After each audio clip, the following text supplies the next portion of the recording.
কিছুদিন আগে সিআইডির একটা দক্ষ এজেন্ট ফেডিক্স, যেটা সবাই মনে করতো কিন্তু আসলে ও দক্ষ না, ও মারা গেছে।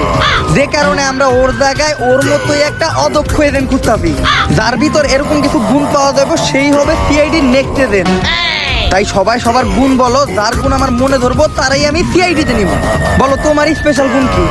স্যার আমি রোজা রাখবো, কিন্তু আপনার কাছ থেকে সেহরি ইফতার কোনোটাই করুম না। ওইটা তো আমরা কারো এমনিতেও করাই না, তুই যা।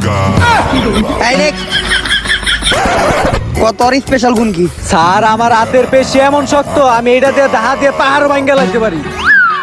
দয়া, ও তো দেখা যায় তোর দরজা ভাঙ্গার চাকরি খেয়ে যাইবো। এই তুই বেরো। এমন একটা গুণের কথা কই, সেইটা শুনলে আমি চাকরি দিতে বাধ্য, যেই গুণ কোন এজেন্টের ভিতরেই নাই। স্যার আমি চাকরি করবো, কিন্তু কোনো বেতন নিব না। ও সিলেক্টেড, কোন ওর ভিতরে ওর চাকরি কনফার্ম। কিন্তু স্যার বাইরে তো আরো অনেক এজেন্ট দাঁড়ায় আছে। যত এজেন্টই দাঁড়ায় আছে, ওর মতো গুণ আমি কোন এজেন্টের ভিতরেই পাবো না।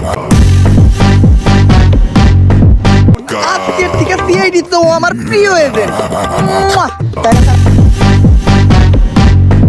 আমরা তোরা কি কেউ বেতন ছাড়া কাম করবি? চল আমরা ইনভেস্টিগেশন শুরু করি। বেতন ভাই আমাকে মতো দেয় না।